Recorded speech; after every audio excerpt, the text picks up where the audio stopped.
Hello. There are few, if any, successful ways to play collaboratively online, especially for the intricate works we are expected to perform. Simultaneous playing is a huge challenge as yet, both musically and economically due to inherent delays in sound travel speed. Layering recordings with split screens have been created with some excellent and even moving results, as we probably have all witnessed by now. But to achieve a more satisfying musical result in terms of tighter ensemble, this excellent and cheap system may be of great benefit. I call it the friendly metronome, a personalized click track. Creating your own personalized click track enables you and others to play and record with a musical and flexible timekeeper.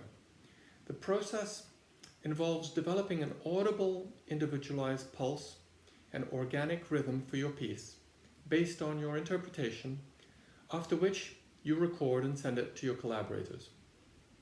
It is a wonderful tool also to learn to better understand a master rubato for extreme to imperceptible. Here are some steps to follow. Practice as you normally would to learn a piece, ideally reading from a full score. Once you have learned the piece sufficiently to have an initial sense of your interpretation, do this. Step 1. Add individual measure numbers to the score and part. Step 2. Practice singing the music, exactly as you idealize it at this stage. Starting with a melody is usually best. Step 3.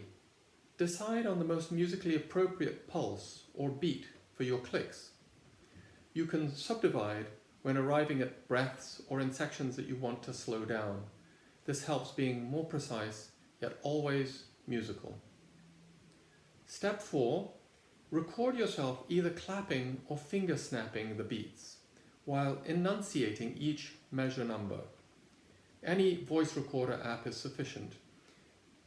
Enunciate clearly and clap audibly. Important, add a count-in, maybe 4 beats, counted back for your first note. 4, 3, 2, 1.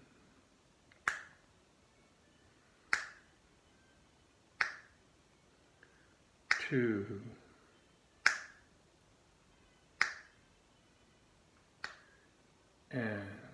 3,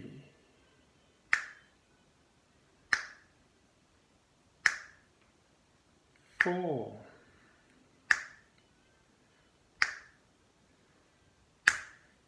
and 5, etc. Step 5. Try it out. Play back your click track and start playing with it. You will just need a regular earbud in one ear only so as to hear yourself play. Here's my recording of the click track. I put it behind me on a chair, the earbud to the side. Play the voice memo.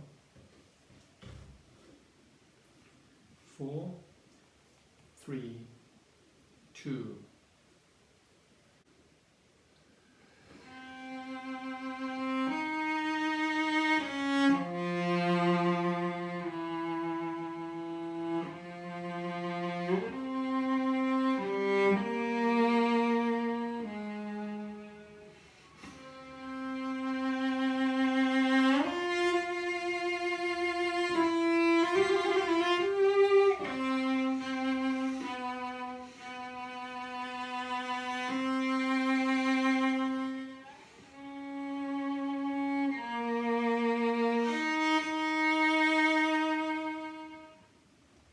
Etc. Step 6. Don't think of this as the final and best version of your click track. Fine-tune it as you play and record, trying different versions while always keeping in mind how you idealize it when you sing it in your head. And always have the full score and other parts in consideration. Step 7. Share your part with your collaborators. Contact them by FaceTime, Zoom, Skype, or even just a conference call to discuss details of tempo, modifications to any bars, and take this opportunity to discuss various interpretational ideas like dynamics and articulations, and even bowing and fingering concepts. Here are some tips to help you along. Start with a short experiment of just 1 minute or less to get familiar with the process. In step 4, allow yourself to get musically carried away in enunciating the measure numbers while clapping or snapping. It'll be easier, better, and the result will definitely be more musical. Don't worry about where and when in the measure you enunciate its number. It's just a reference for your stopping and starting while practicing.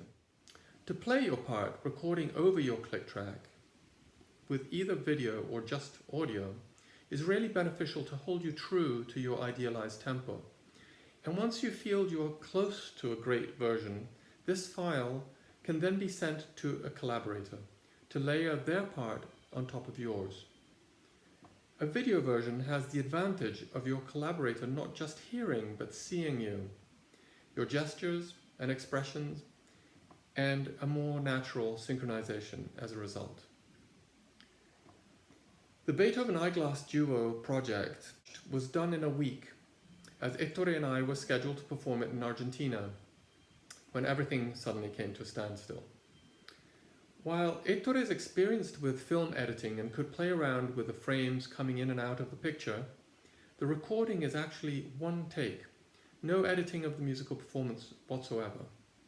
You can do it in sections, of course. A version for the less experienced or less adventurous is to shadow a pre-existing recording. This is done by recording your click track as you would in step 4, while instead listening to a favorite recording on your headphones. So I hope you'll give this a try and enjoy it, because it's a lot of fun.